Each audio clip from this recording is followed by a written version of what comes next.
I find your lack of faith disturbing. I tried. Gotta give me a pass here.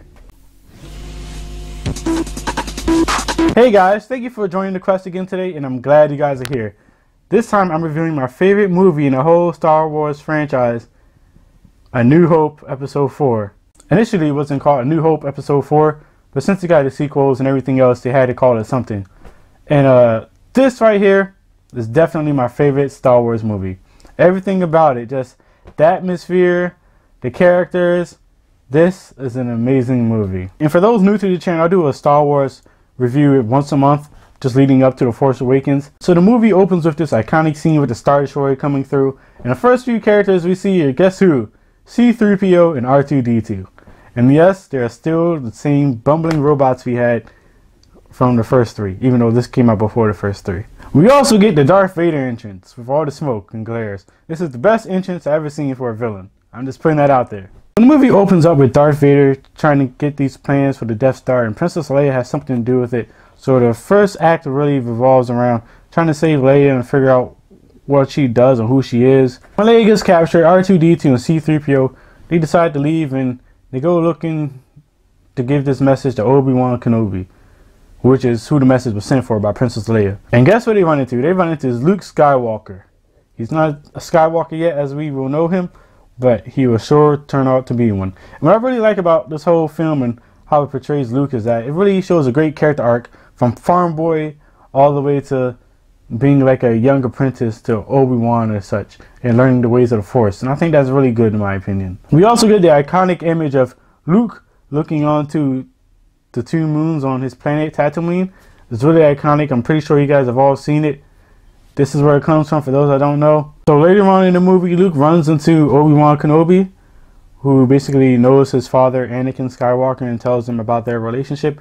And he also gets his lightsaber, the one that Anakin used to have. And here we kind of get the old, the old man giving wisdom to the young man.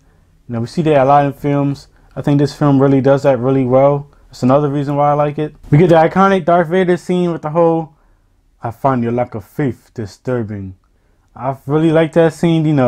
Every once in a while it comes out and I just do it to people. That's when they're in the right situation. So Luke goes back home after venturing out with Obi-Wan one day, and his home's destroyed. So that's when he decides to embark on this journey to learn the ways of the Force and help out Princess Leia and everything like that. So with them on the mission, Luke and Obi-Wan, they decide they need to get some help in order to get to Alderaan.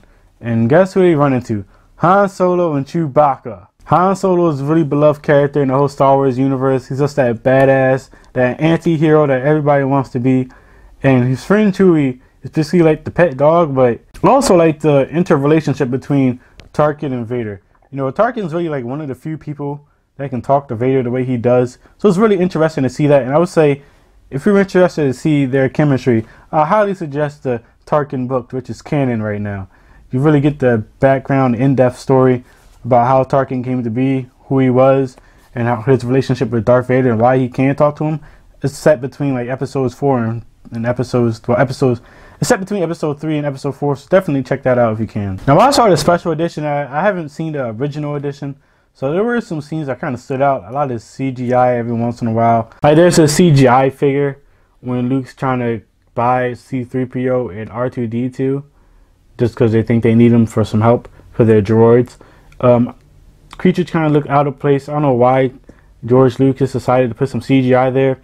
There's also the scene with Jabba the Hutt where he's like right next to Han Solo's ship, the Millennium Falcon, and basically try to say that 3 times. And basically, he just looks really out of place in my opinion.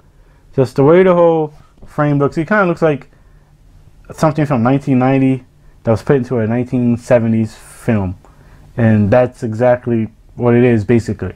So I don't know why he did that. So everybody ends up on a Death Star at the end, and Princess Leia's planet gets blown up because they wanted to test out the power of the Death Star.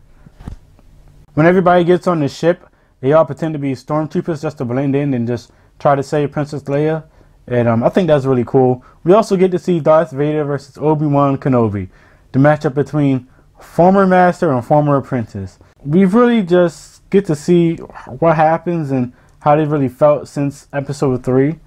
And obviously episode 3 didn't come out when this came out. So for us as the viewer, we know of the history, but then we don't because we haven't seen it until, you know, recently. The fight is not as great as the prequel one just because of it's not choreographed or anything like that, but the meaning and the weight of the fight is what really makes this.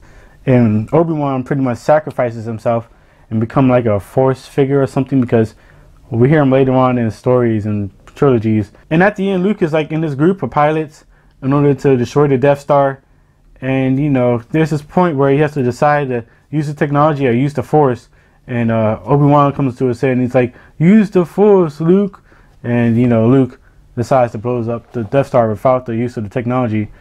And that's really, you know, significant just because it shows that he's trusting and learning and gaining in the Force, which is really important. So, of course, this movie gets an A+ in my opinion, a 5 out of 5. I do wish Darth Vader and the Sith had a little bit more involvement, but hey, episode 5 makes up for that, trust me.